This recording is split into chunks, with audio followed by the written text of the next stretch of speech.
amount of grown people commenting on this post, well, we've all lost someone. And I just don't think that Taylor should have concentrated on just a celebrity, because there was so many people in that audience, and so many people were I was thinking the same thing. I was thinking.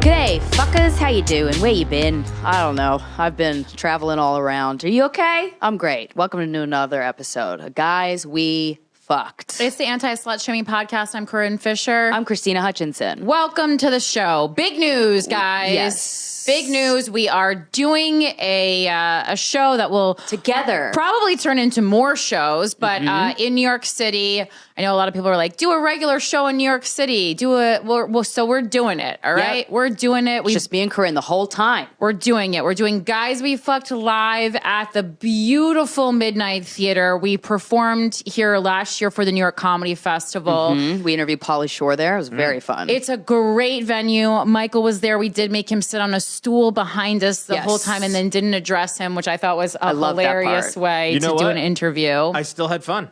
Yeah, he still got puss, probably. Well, Pauly was what a great guest, yes. And so, we're doing Guys We Fcked live at the Midnight Theater. The first show is Friday, September 8th at 9:30 p.m. Friday night, baby. Dress to impress if you feel like it. Ticket link is in the Linktree link in all our bios and in the Guys We Fcked bio. And I say this is the first show, but keep in mind there will be no more shows if this show doesn't sell out. And it needs to sell out quick. Yes. And it will sell out, but it's instead of stressing us out and then buying the tickets last minute, just buy them now. You know what I mean? Just buy them now. Nothing, that guy's not going to ask you out. You're not going on vacation. You're not going to go to Italy. Just stay. You'll be in town Friday, September 8th, because your life is going, okay. Yeah. And it'll go. That's what I'm always doing. I'm always like, oh, let me hold that date. Maybe something will come up. Nothing has ever come up. Nothing will come up. No, just do it now. You have to make a concerted effort to include fun into your schedule, and this is that. So have at it, ladies and gentlemen. Yeah. Doors are 8:30. Show's really starting at 9:30. It's a theater. It will be on time. Yes, gorgeous theater in a gorgeous area. You could go take a walk afterwards. It's in Hudson Yards. It's so beautiful. There's a Peloton store if you want to buy a Peloton before or after the show. Probably before. It's probably not going to be open. Probably before, yeah. You can go to Whole Foods. You can get some salmon. Great cocktails, lovely hors d'oeuvres at this Midnight Theater. It's very sexy theater. Yeah. I want to dress very sexy, which for me is just tight stuff. I really love the Midnight Theater. Me too. There's just something special about it. So that's why we chose this venue. There was other venues, and then we said, nah. We said nah to them. Guys, if you want to email us, it's sorryaboutlastnightshow@gmail.com. Make that subject line a little preview of what you're going to talk about. Today's subject line, my best friend's boyfriend is having a baby with another woman. I currently live with my boyfriend, my best girlfriend, and her boyfriend. Oh, no. My boyfriend and I have been dating for about 2 years now, and my best friend and her boyfriend have been together for 8 months. Jesus. Around my birthday is when my best friend started dating her new boyfriend. We will refer to him as Phil. Well, that's indicative of how you feel about him. Phil was engaged to another woman when they started pursuing each other. Uh-oh. I heard from my best friend that he was pursuing her and vice versa when talking to Phil. Anyways, they ended up hooking up together for the first time while the fiance was out of town, and Phil ended up leaving his fiance for my best friend. I wasn't thrilled that they started dating since it started off in mistrust and lies, and I honestly felt bad for the fiance. I have been cheated on by all of my ex-boyfriends, so this to me hits deep and kind of gives me PTSD. I'm glad you recognize that up top, because sometimes we get really mad at somebody else's situation because we're actually fucking pissed about the wrongs from our past. A month into Phil and my best friend's relationship, he gets a call from his ex-fiance that she is pregnant and is planning on keeping the baby. Ugh, your body, your choice, girl. Phil slept with my best friend, and then when the fiance returned home, slept with her and got her pregnant that night. Jesus. The Lord works in mysterious ways. Doesn't it? It's so funny. Like, some people try so hard to get pregnant and they can't, and then fucking this. My best friend calls this her instant karma for messing with someone that was engaged. So throughout their whole relationship, this baby has been on its way. What a weird thing. Fast forward to today, and the baby is here, and my best friend is going nuts. She has a lot of resentment toward the baby. It's not her baby, to the point where she does not want to even paint her nails red or buy anything red because the baby's name is Rose. Rose is not really like the color isn't rose is can not be red. A rose can be white, a rose can be not pink. To nitpick, also, not painting your nails a color that reminds you of a baby's name. You're still going to think about it. So there's roses outside. You can't protect yourself from that. There are yellow roses. And there's just roses growing out of the ground, you know? I know everyone is valid to feel the emotions they are feeling, but to me, her pettiness is starting to get the best of her. She is constantly talking to Phil on the phone while he is gone to see this baby be born, since the ex-fiance now lives in another state closer to her family.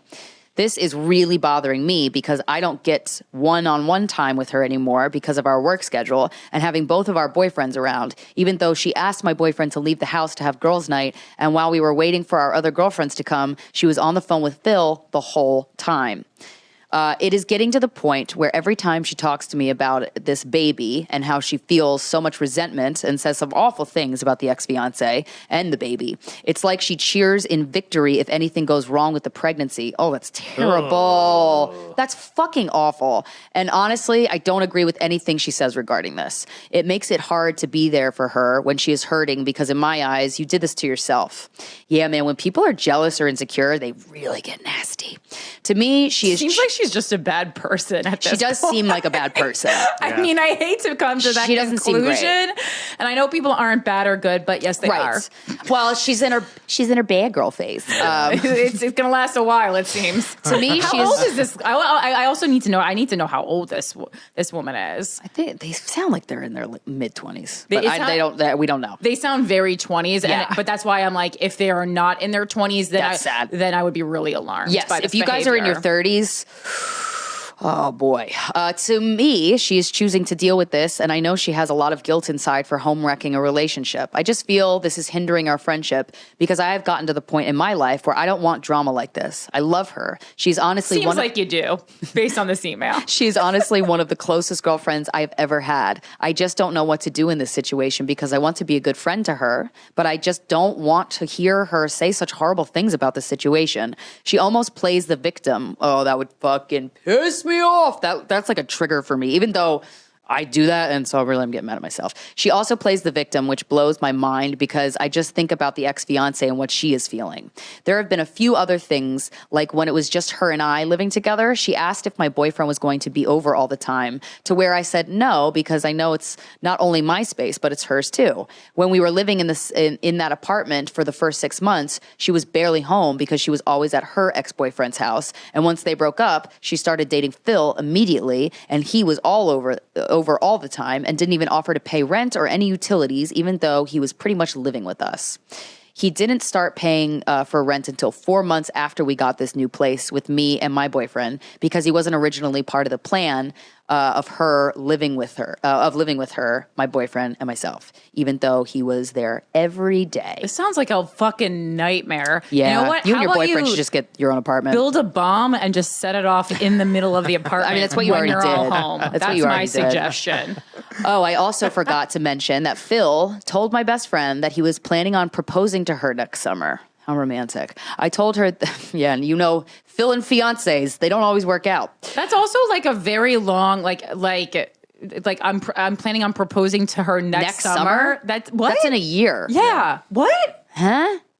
I told her that that is insanity, and you don't know where your guy's life will be in a year. But she sends him what her ring size is and whatnot. To each their own. I just know she gets super attached really quickly, and I just don't want to see what happened to the ex-fiance happen to her. I mean, valid, but we on our own journeys, you know what I'm saying? Sometimes it's hard to let somebody be on their own journey. But I am at the point where I am pretty fed up with all of this and with her.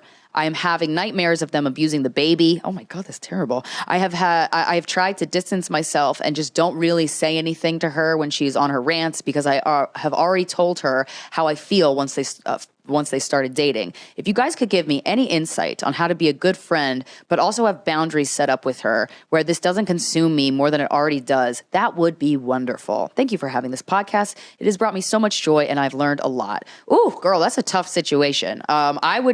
I would have the exact same feelings if I were you. And you know what? I think it's best if you guys didn't live in the same apartment. That's probably what's going to do it. Because sometimes too, like best friends, you can be best friends and truly get along so well. And then when you live together, it's just different. And then you add this situation on top of it. Your best friend is very clearly, she's insecure and she probably feels, she might be carrying shame about her choice to fuck a married guy or an engaged guy and then have that relationship crumble. And I think if you internalize shame will really make you act nasty and say awful things about like the fiance and her pregnancy, which that's so terrible. But I that's the only thing it could be. Like it's just shame. Shame makes you act like a fucking cunt.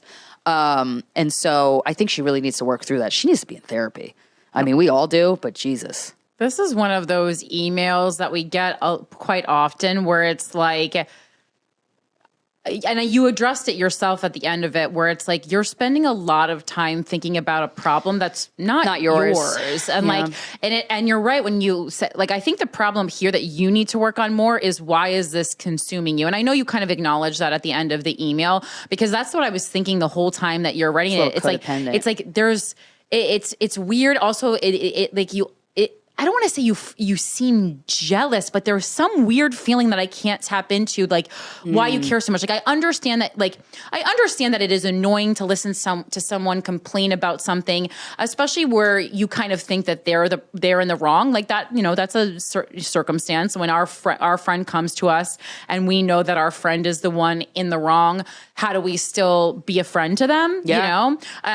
But I mean, that's, you know, none of us are perfect. And also there's this is a common theme too. Like there's a lot of attacks on her when like she did something not great, but the main problem here is her boyfriend. He's the one who was engaged. He's the one who should be making her feel more comfortable with the situation of that he shares a child. And like, yes, it's crazy that she's saying bad things about the baby because it's not the baby's fault. Yeah. And what would be even worse case scenario is if her boyfriend chose to be an absent father. So I think it's a really good sign and a redeeming quality of his that even though, yes, he did cheat and then he went home, didn't say, and then fucked her and got her pregnant, like at least he is being a present father, because I could never date someone who wasn't, who had a child and like didn't acknowledge them and wasn't a present father. Like to me, that's like an absolute deal breaker. No.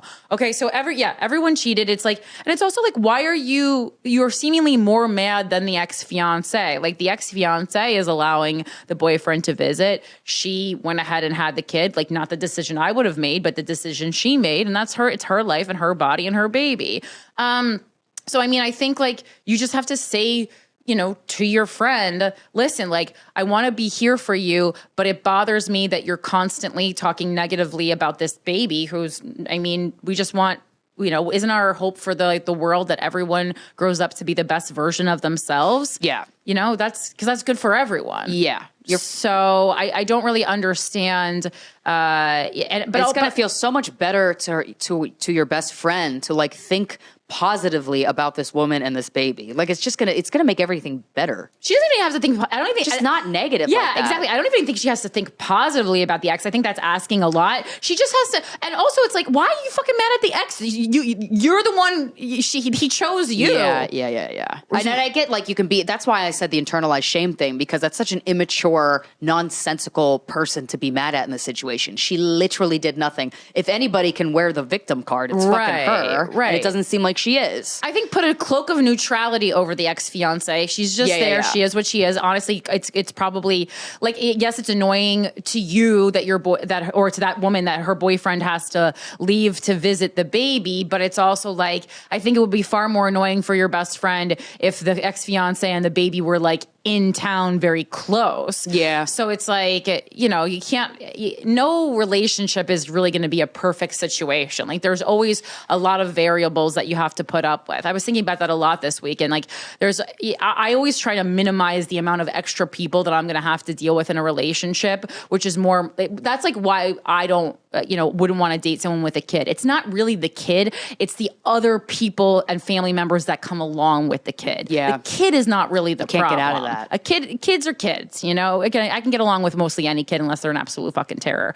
and then I would terrorize them back. Yeah. But yeah, so this is just like this is now consumed you too much. So you also have to set boundaries for yourself, your anger, and how much time you're thinking about it. Like literally wear a rubber band around your wrist, and when you start, you're wasting time from your own life where you're thinking about your best friend's situation. Yeah. Also, Krystyna's right. I don't know why the hell you decided it was a good idea for you and your boyfriend and her boyfriend to live together. Like what? And that sounds like awful. That's a very. I've never. Are you broke? Yeah, that sounds awful. Well, I mean, maybe it is it could be a financial situation. Yeah. Then I totally get it. Right. But otherwise, and then you got to suck it up. But like Jesus, like, did you think that would be more fun than it was? Because again, it feels like a very 20-something decision. Yes, and I think that you'll automatically create distance between your best friend's life and your inner world when you don't live in the same space. Because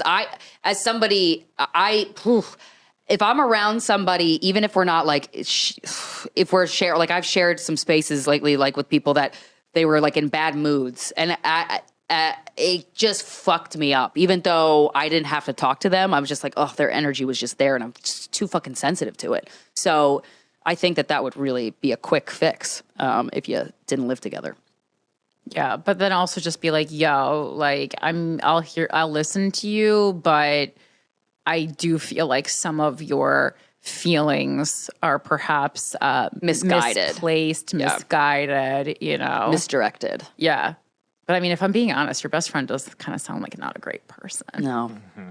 Sorry. But investigate that, interrogate that. Yeah. And come see us live after our New York City date, September 8th. That's the most important one that we want you to come to. And then if you're listening to this on Luminary, Dallas, Texas, I'm in you tonight and tomorrow, August 11th and 12th at Hyenas. Las Vegas, we're going to be at Skankfest, September 28th and 29th. Springville, Utah, October 20th, 21st. And then later in the fall, I got Bridgeport, Connecticut, Chicago, Nashville, and Springfield, Missouri. So come to those. Save the dates. Let's go. And then Patreon. I have a Patreon where 4 times a month I do group therapy in quotes. Because I'm not a licensed therapist. I do it over Zoom. It's really lovely. There's a lot of men that have been joining. And one of the guys was at my show, and I recognized him. And it was really cool. And I was like, oh shit, I know about your life a little bit. And it's really nice, and I love it. And so patreon.com/Krystyna Hutchinson is the last month to join. It's just $5 a month. And I gotta say, I feel pretty confident about this. If you can't afford therapy, this space, like people share some really intense shit, and it's really helpful. And I interject with like if I have like a book or like a little thing of knowledge that I think might relate to what you're saying, I'll share it. But I also interject jokes when I feel it's appropriate. And I've done pretty good so far. But yeah, talking about stuff like really strong emotions and normalizing them is very helpful. So yeah, patreon.com/Krystyna Hutchinson. Let's go. And then, of course, you can always listen to me on Without a Country. That comes out now every Wednesday. Full audio wherever you listen to podcasts, and full video on YouTube. We're talking about lots of things. Obviously, we talked Barbie. We're talking about aliens. We're talking about all the excessive domestic violence that's not discussed nearly enough. That's happening both nationally and internationally. This sounds like a downer, but honestly, it's pretty good. We make it fun. It's and I think it's just like if you generally are interested in hearing my perspective on things, which a lot of you say, oh, I would like to hear your perspective on this. I always try to listen to when you want me to talk about something, and I talk about something, and I try not to talk about things that I don't have knowledge of, or if I don't have knowledge of it, I look it up, I research it, I spend time looking into it for you. There's also I also have to watch that sex trafficking movie that everyone's been talking about, Freedom Soul or whatever. The reason I didn't is because it's not a documentary, Like, Oh, it's like a scripted movie. It's like, yeah, I believe fiction? it's like based on. Are you familiar with this, Mike? No, I have not heard of this. So wait, Freedom Sound. I'm sorry, is what I'm right. Freedom Sound. I just want to like look this up. Yeah, because that's why I never. When I first heard about it, I was like, oh, sex trafficking. And then I was like, oh, wait, this is like, it's a drama, a thriller. It's not a documentary. That's Sound of Freedom? Sound of Freedom, yeah. It's based on true events, but everyone's like obsessed with this movie. And then there's like a lot of conspiracy theories surrounding it. And then recently, like this guy, they were like, one of the guys who... Mel's here. Oh, shut up. They were like one of the guys who helped fund the movie got arrested for something having to do with like kidnapping children or something. And basically it was right. It was completely blown out of proportion. It's like, number one, it was like crowdsourced. This guy like gave like $200 towards it. And like the reason he was even charged was because of some like, it was a really, really like, they went really out of their way to make this connection. And so a lot of people are kind of questioning like why anytime we talk about sex trafficking is like the government trying to like shut it down, quiet it or whatever. And it's like, okay. I mean, we dive into stuff like that. And also obviously like the regular news. So you can check that out. And then also as far as tour dates, the next Gash in Los Angeles, I haven't released tickets yet, but that will be on Thursday, September 28th. We're going to do a later show, a 9:30 show, and it will link then directly into my birthday. So it'll be, or maybe it is even later. It might even be like at 10 o'clock, whatever. Basically, we're gonna link it in so that I'll be around at midnight, and it'll be my birthday, and the dot will chime midnight, and we'll all be together to celebrate my birthday, which will be super fun. Are you gonna be in LA on September 28th? Mm-hmm. Oh, not Skankfest? Skankfest is the 29th. Oh, I thought we were performing on the 28th as well. No, the 28th is the Thursday. That's the pre-party that I'm definitely missing. You are? Nice. Yeah, and then I'll be it'll just make sense for me to be in Los Angeles and go right to Las Vegas. Exactly. All right, and then Washington, D.C., 2024. You guys are my first 2024 dates. It's going to be at the Comedy Loft, February 29th through March 2nd. I know some of you already bought tickets. The ticket link is up in my link tree. It's also at CorinneFisher.com. Thanks to those people who have already bought tickets. Looking forward to that. Haven't performed in DC in a couple years and excited to do so. All right. What's up? Welcome back from San Diego. How you doing? Good. Doing good. California time. Oof. I've been saying hi to people after the shows. It's been really nice. I started in Toronto. I'm glad I'm doing that again. I don't know why that gave me like anxiety. But I did have one guy at one of the shows. I'm not going to say the city. You might know who you are, sir. You might not. He went to pose for a photo, and that hand around my waist, it felt wrong. It felt, I don't know. Was it butt? Or was not butt. No, it wasn't butt. So it wasn't the placement. It was just more like the pressure and the like, you're getting into my hip bone, you know? Don't That's do ballsy. that. It's a little ballsy. And you know, normally in those situations, it's so funny, like hosting this podcast, co-hosting it once a week for fucking 10 years. And you're like, if this happens, do this. If this happens, do this. And instead of saying anything, I just froze and then went on to the next person. But I was like, ugh. But then I was thinking, I'm like, what do you say in those moments? Like, hey, stop touching my hip, please. Yeah, but it's the way he was touching it. Like, so when I was posing for pictures with people, we would like put our arms around each other and stuff. And like I had arms around my hips from men and women, and it didn't feel like, ugh, but this sent like a jolt up my spine of like, ugh, God. It's just, I didn't like it. But I'm like, I don't know what to say in those situations. I was like, oh, maybe if I think of something in advance and then I could just say it instead of freezing, but nothing came up. Well, I mean, in general, just men or women shouldn't be putting a hand around your waist. When you pose for a picture, it's hand around the shoulders. Everyone knows this. Yeah. But when somebody does put a hand around your waist, what do you say? Be like, hey, can you get your hand off my waist? Yeah, I don't feel uncomfortable. That makes me feel uncomfortable. Yeah, I gotta try that. Yeah, just like, I mean, men do that sometimes, and you're like, you never know. Like, you can never, of course, be 100% sure in that situation, like what someone's intention is. But like, For sure. It's just inappropriate, especially because men are most likely going to be taller than you. Like, there's absolutely no reason that it's that far down. It would even make more sense, even in a spatial argument, that it would be around the shoulders. Around the shoulders is the only appropriate way to take a picture. Man, woman, non-binary. You know what I had a couple times when I was still like touring? The older women in some of the shows that I performed in when I would take a picture with them or whatever.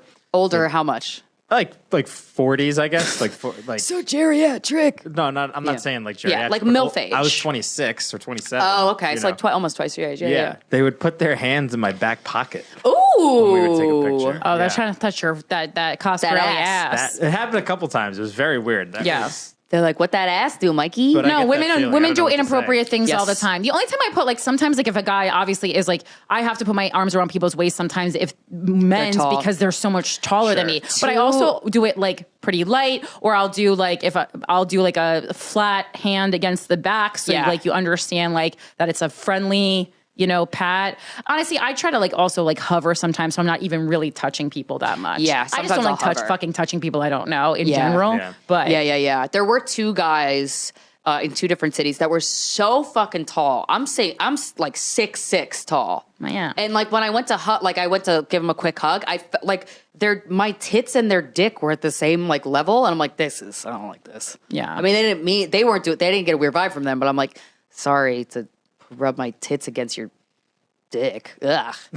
Some people are just really tall. Yeah, it's hard to hug them. And then you're shorter than me. I'm like, hugging a guy that's 6'6". That's why I don't like dating guys that are that tall. It's just like, I don't even feel like I'm on the same plane as them. Right. I'm like, this is not fun. This is not fun. This feels like some kind of fucking weird freak show thing. It's weird. I'm reading this book that's really, I got it at the airport in Toronto or something. I forget where I got it. But it's called Stolen Focus by Johann Hari. Why You Can't Pay Attention and How to Think Deeply Again. Fucking beautifully written book. It's really good. This guy basically studied this. Well, he knew he had to keep your attention for who's reading that. Yeah, exactly. And he does. He keeps it.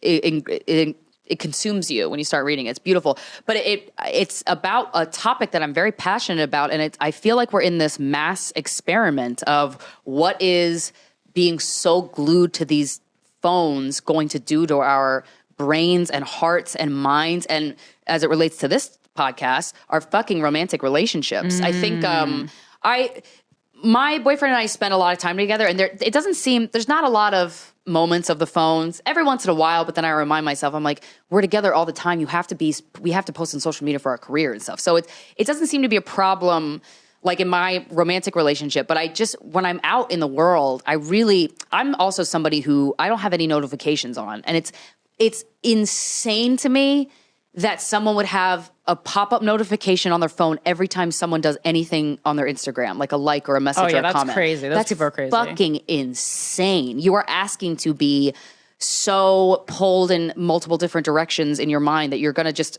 explode. I just always assume those are people who don't know how to properly adjust the settings on their phones. Maybe. I mean, I would like to think so, but the notifications, it's so easy. It is so easy, but I mean, not to everybody, I guess. Everyone, it's easy to me. So, but yeah, I was just thinking pondering a lot about what the phones do to our ability to interact with people, and you could already see the side effects on like dating app conversations. Like, people don't treat dating apps like they're in any way high stakes. And I think that when you're in front of somebody and you're face to face, you would just never talk to them like that. And I'm like, how do we regain that ability to socialize? Right. Yeah, no, I mean, dating apps are also, as we learned in the Social Dilemma, I mean, they're set up to be game-like and to not be almost like, to be addictive, but not like actually taken seriously. The way they're set up, I mean, just like the way, if you're starting with the idea that you're going to be swiping right or left on someone's fucking face, like it's not gonna go well. Yeah. I mean, That's not right. It does. It feels like you're playing a video game. And that's why like anytime I've enjoyed being on dating apps, it's because it was like a fun video game that I was playing. I absolutely had no intention on going any of those dates. And I was like, this is so stupid. Why am I even on here? Right. It's wasting everybody's time. Right. And I know, like, I don't think I've been in I've not been, and I don't have a lot of friends that are like this. So when I am around a person like this, it really sticks out and I get fucking angry that are just people glued to their phone. Like I get if it's your job and stuff, but when we're out to eat and everybody does this, including myself. You'll be at a restaurant and everybody has their phones right on the table next to them, next to their knife. Yeah. I was like, I have it on the phone, but I always flip it so that the screen is down. Yeah. I just have it up there, honestly, because then I'm like, where the fuck did I put my phone? Right, for sure. And I do like to keep an eye on the time more so. That's for sure. More so. And I fucking hate watch. I hate things on my wrist, so I can't wear a watch. I almost might get a watch so that I don't look at my phone for the time. I don't know, because then if I got like a text or something, or I get distracted and I just, for like ADD, I'll go off on an hour-long look into something that doesn't even matter when all I was doing was trying to see what fucking time it is. Yeah, it is. It's not good. I don't know. I feel like there's a lot of people. I'd be curious if you're listening to this or watching this, if you are in your romantic relationships, because as it relates to the show, like, is there a lot of cell phone use? Do you say anything? What do you say? Like, has there been arguments? I think that you can't blame. Like, there are companies that invest billions of dollars to make us to cause these ways of life in our day to day. So blaming yourself is not the right answer, but I don't know what is. It's an addiction answer. like any other, though. Like I had like James, that was like one of our biggest like fights that always like was a consistent fight in our relationship was the phone He wasn't thing. there. Yeah, the phone thing. Yeah. And there was never a time where he was like. He stopped? No, I mean, he knew I was right, but I was like, James was always on the phone. Yeah. And like, listen, like he was actually like researching and like reading like stuff, not just like watching mindless YouTube videos, but I'm like, I don't care. I'm like, and even his like, I think his like mother told me like, oh, even when he was like a little kid, he would like kind of always like be on the computer looking stuff up. So I get that that's like part of, your personality. And then I would ask myself, well, if his nose was always stuck in a book, would I be yelling at like him, No, probably not. At dinner, though, if his nose was in a book at dinner. Of course. Well, he wouldn't do it at dinner because I was paying. So I He did it to me. I said, well, you weren't paying, Mike. So I would be like, put your phone down. I got stuck with the bill a handful of times. But yeah, like at a certain point, I would just be like, we're not like, we would be watching a movie. He would be on it. I mean, he would read while he was driving, and I go, you can do whatever you want while you're driving yourself. I was like, when you're driving me, you cannot be on your phone at the same time. Yeah, that's not good. So, but it's a bit. Also, I think like. If he was making more money, maybe I would have been less mad. That's also fair. True. Yeah. I'm like, pull your weight. Are you doing something on the phone? Right. Pull your fucking weight. Are you making money on the phone? Are you getting thousands of followers on the phone? Right. Something. Yeah. It just feels like a problem that's only going to get worse. And it's like individuals have to, it's up to you to figure out what that balance is. But what's the incentive? The incentive to figuring out a proper balance between how often you're staring at your phone, no matter what you're looking at, and how often you're present in your life. Like the reward to that is connection. But I feel like we live in this the vibe of society right now is not very focused on connection. So it's like, that's not even a reward people are trying to get. Yeah. I go, if connection's the reward, you'll see me on Instagram later tonight, Right. Yeah. Meaning like when you're with your friends though, like. Yeah. But I mean, I'm not on my phone, nor are my friends on their phones. Like that's never a problem. I don't even like when people fucking pick up the phone for their husband when they're with me. I go, I agree though. I go, stop. Unless like you're waiting on an answer for something specific, but then text. I don't know. It's just a problem. But I don't think it's going to get any better. I don't think there's any way. So I think basically what will happen is just like society will just be more used to having people always on their phones. And I mean, it'll just like go like Jetson style where like we'll just be in like our own cubes kind of like talking to people. Like, I mean, when you look at the Jetsons, like they were talking to people on monitors, like that's a Zoom call. Sure. Right. So all the stuff on Jetsons is like basically happening, but just like in a bit of a different way than than they predicted that it would happen. And we're going to be like in our own capsules and stuff. I mean, honestly, it sounds really great for you. Me. Yeah. It sounds really good for me. Lovely. Because it's so interesting being on a co-host of a relationship show because we do talk so much about connection, and like it's a constant problem when I'm dating people that like the structure that I would ideally want in a relationship is, and I've said this since I was like a little girl, that I want to live in one house,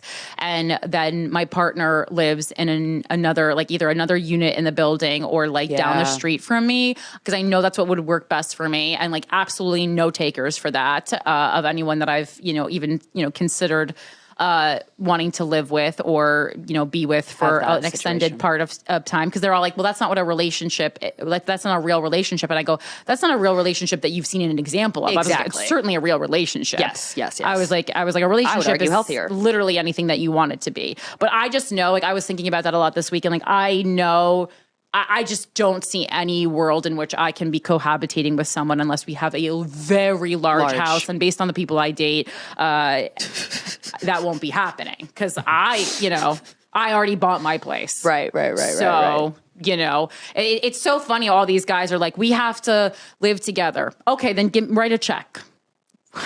Right. Where, because we're not living together in my lofted one bedroom. Right. And that's what I chose. Yeah. And then also just like, even like I was like snuggling with Alfred this morning and I was like, how much would it suck if there was some other guy in the bed right now with me and Alfred? Right. How much would that fucking kill my vibe right now? Just I would say, with my morning cuddles with my little baby. Right. Yeah. And just like I just feel so content being alone, just like everything. I didn't have to think about it. I ate what I wanted to eat for dinner last night. I was like, I've never seen Mermaids starring Cher, Winona Ryder, and Christina Ricci. Let me put that on because I've never watched that movie and that feels like a movie that I need to watch. Yeah. Can you imagine trying to tell your boyfriend you want to watch Mermaids? You'd never go for it. Oh, I would go for it. Okay, well, you're gay. Wow. You just want to see titties. She's great. Well, this is why we're very close friends. Also, did you know in Mermaids she's like 44 years old? How fucking fantastic does she look? Ageless. She's in her 40s in Moonstruck too. And then I started getting mad about how they I just thought she was like 31. They paired her up with Bob Hoskins in that fucking movie, and I'm just like, listen, uneven. Like great actor, and he does have a certain je ne sais quoi, but I'm like, this is not rude. Like Cher though. Yeah. This is rude. Not Give like her Cher. a hot zaddy to fuck. The other like church guy that Winona Ryder ends up getting with he's a hot piece. He's a hottie.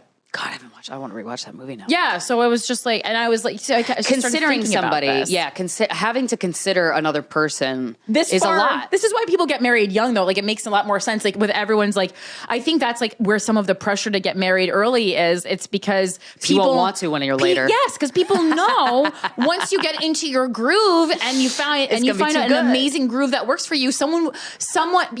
Everyone complains about the standards that women have in their 30s. It's like, yeah, because we have created such a wonderful life for ourselves. You really got to be great to fit into this. Who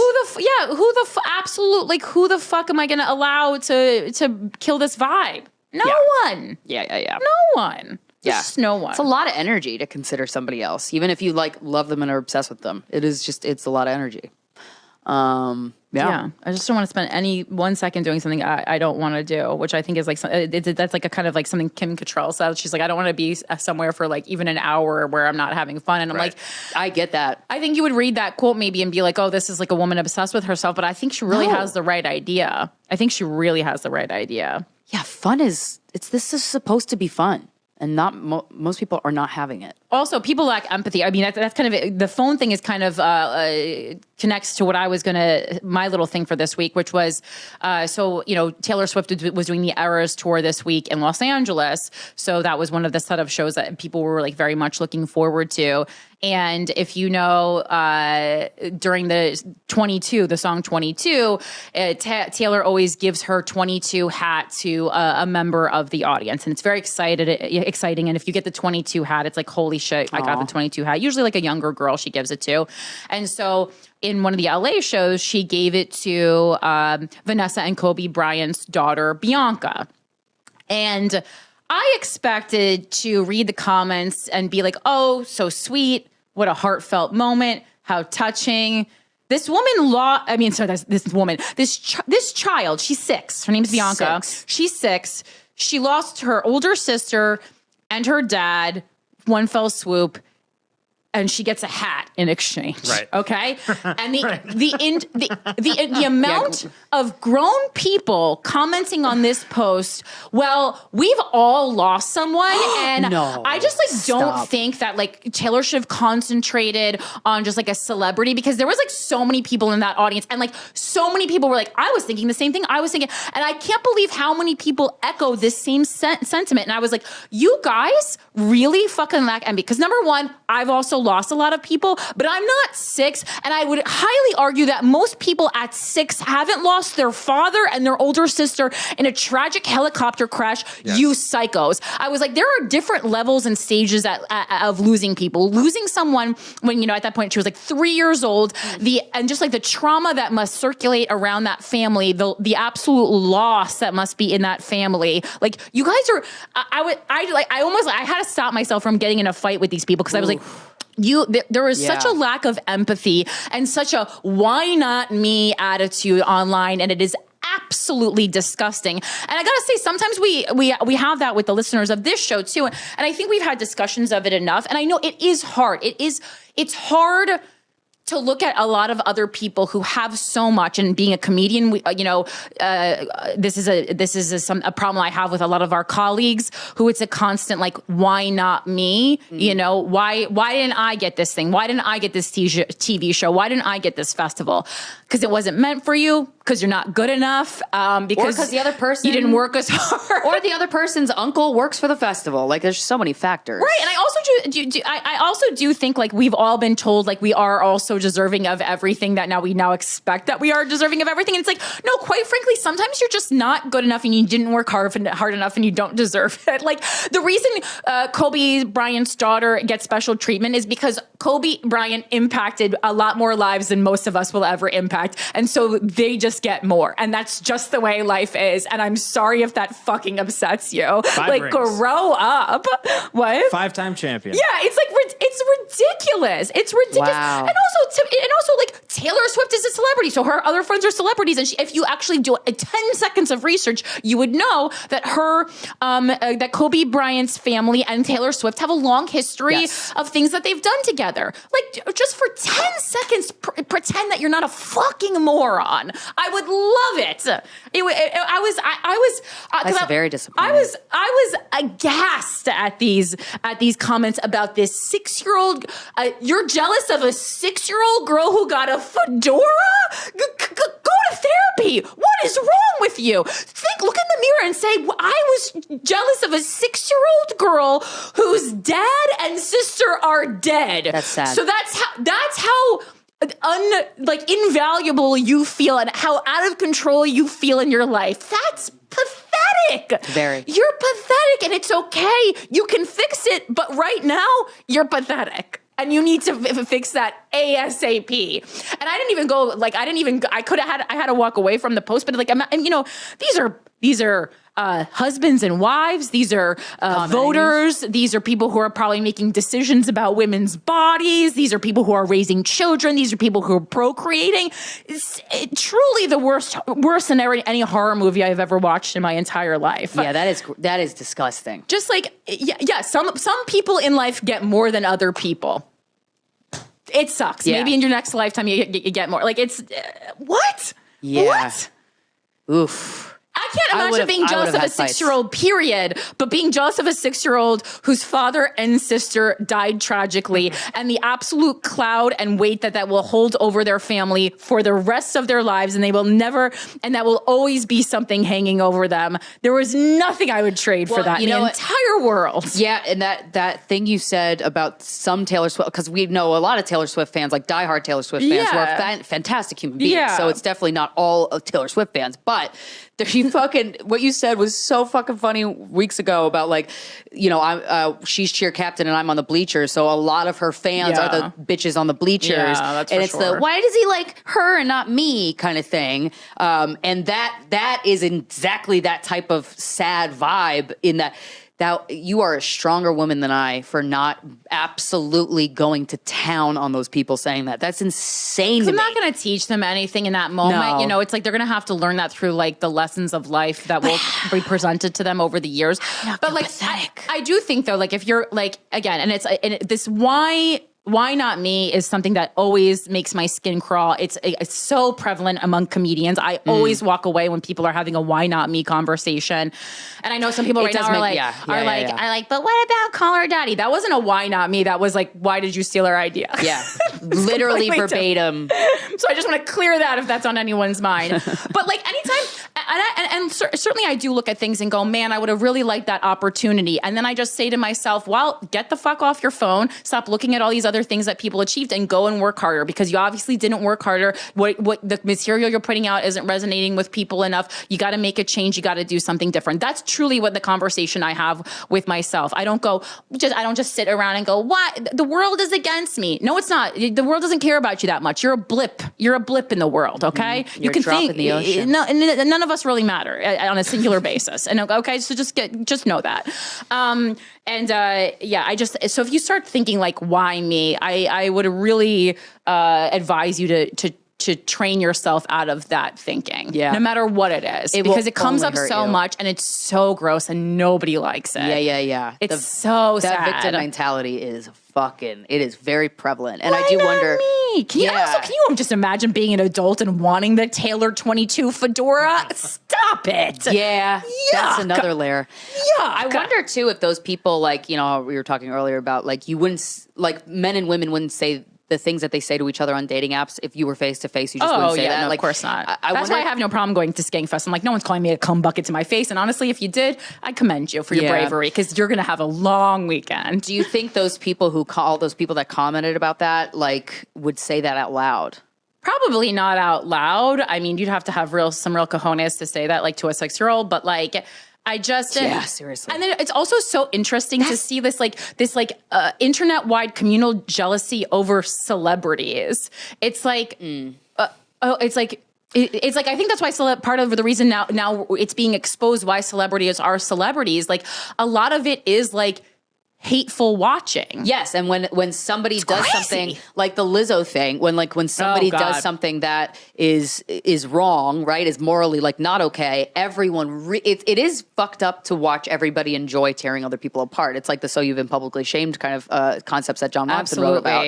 And it's like, even if you just look at the Lizzo thing, I think like everybody has done something really cunty or shitty towards somebody else. And I watch these people enjoy tearing Lizzo down, and it doesn't take away from the fact that like her dancers and that documentary film director who bowed out of the project, like they didn't like being around her and they got out. Sure. Great. But like the enjoyment of tearing her down is just, I'm like, that's fucked up.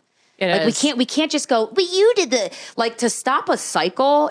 I think the trickiest part to stopping a cycle, and it's not just familial, like when you see something like that happening, instead of going, I can't believe Lizzo of all people who has dealt with body weight and being a black woman, all this stuff, how dare she? Fuck you. Every human being can absolutely understand how you can be at your limit and be a fucking cunt. Or maybe she has narcissism from being that famous, because fame is a mental illness. Like that amount of fame has got to be tricky. Or maybe she's in a bad mood because everyone spends all their time talking about her weight and she just wants to be mean to someone because sometimes it feels good. Right.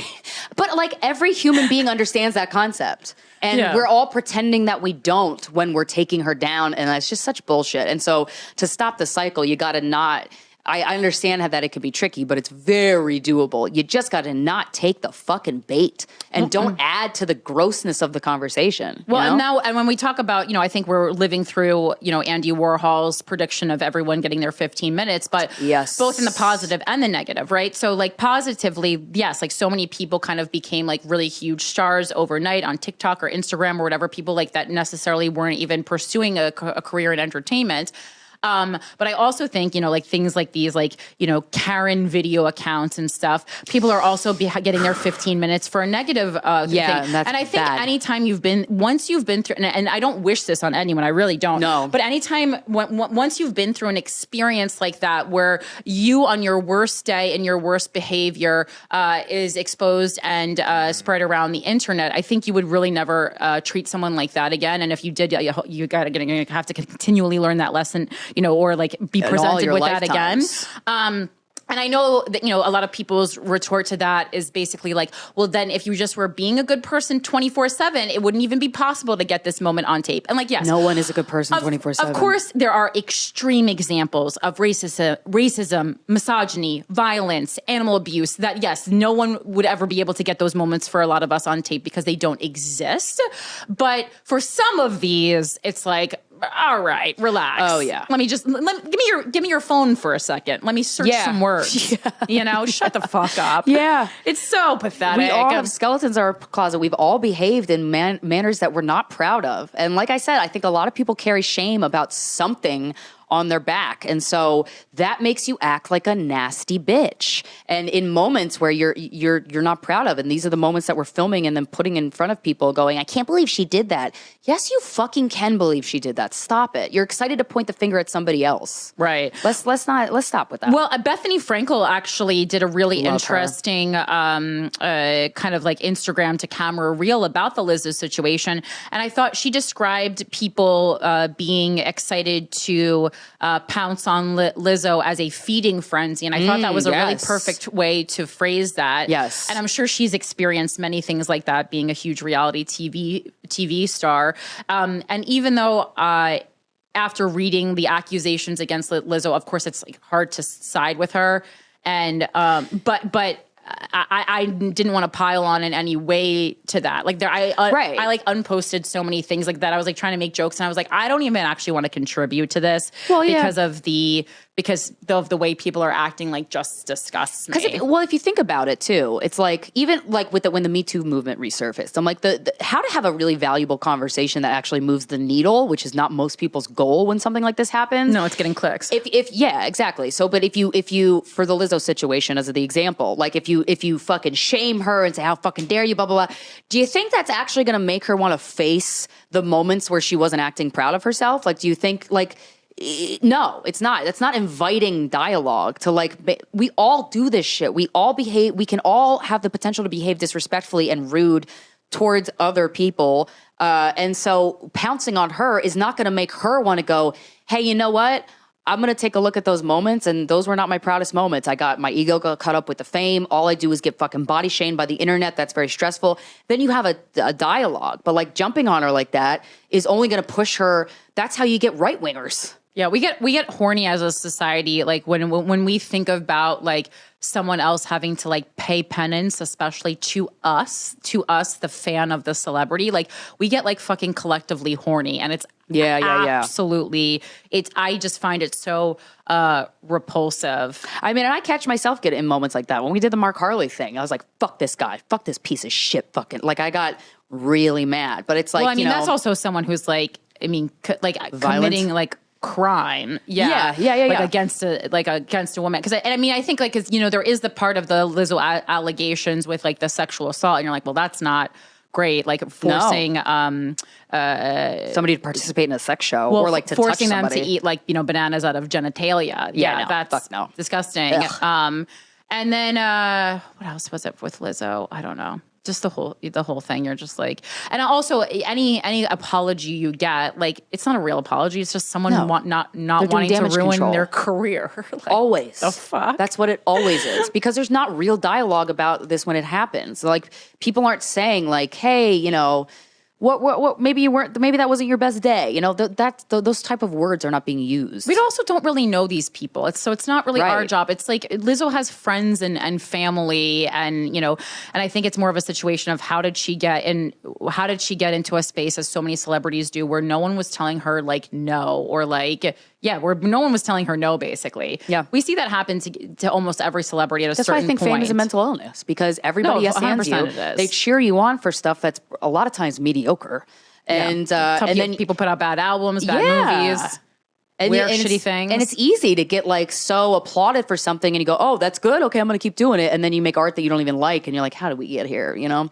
So everyone's complicit. I mean, the fans are complicit. The yes men and women in people's lives. You guys are part of the problem. So it's like, it's not. It's very hard to by yourself in a bubble become a monster. Totally. It just is.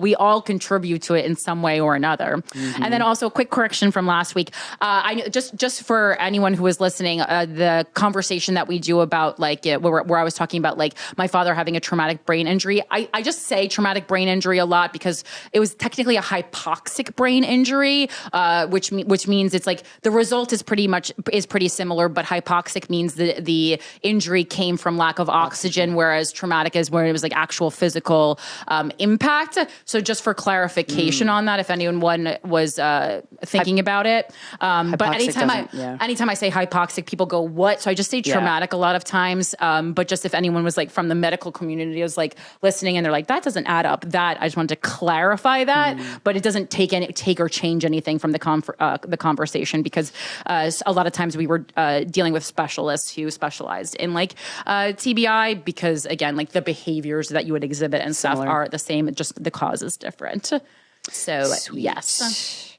All right, guys. And make sure to subscribe to our Clips channel on YouTube if you haven't already. We have it, and then sometimes we forget to talk about it. But like the short clips that you see on our Instagram, they're all collected on our Clips channel, and you can access our Clips channel right by going to youtube.com/Guys We Fcked without the U and fucked. So we just split long form and short form. And thank you so much to everyone. We have also like a lot of new graphics. If you guys haven't checked out the YouTube in a while, we reformatted our podcast a bit. So if you haven't watched it in a couple weeks, it's all new and you should definitely check it out if you're not someone who normally watches and you just kind of listen. All right, guys, speaking of listening, we're excited for you to listen to our guest interview today. She is a stand-up comedian. She's a writer. She's an award-winning producer. She's a very talented actress. She's got a gorgeous-ass face, and that's at the bottom of the list because she's so talented at all these other stuff. Ladies and gentlemen, please welcome to the show, Gabby Bryant.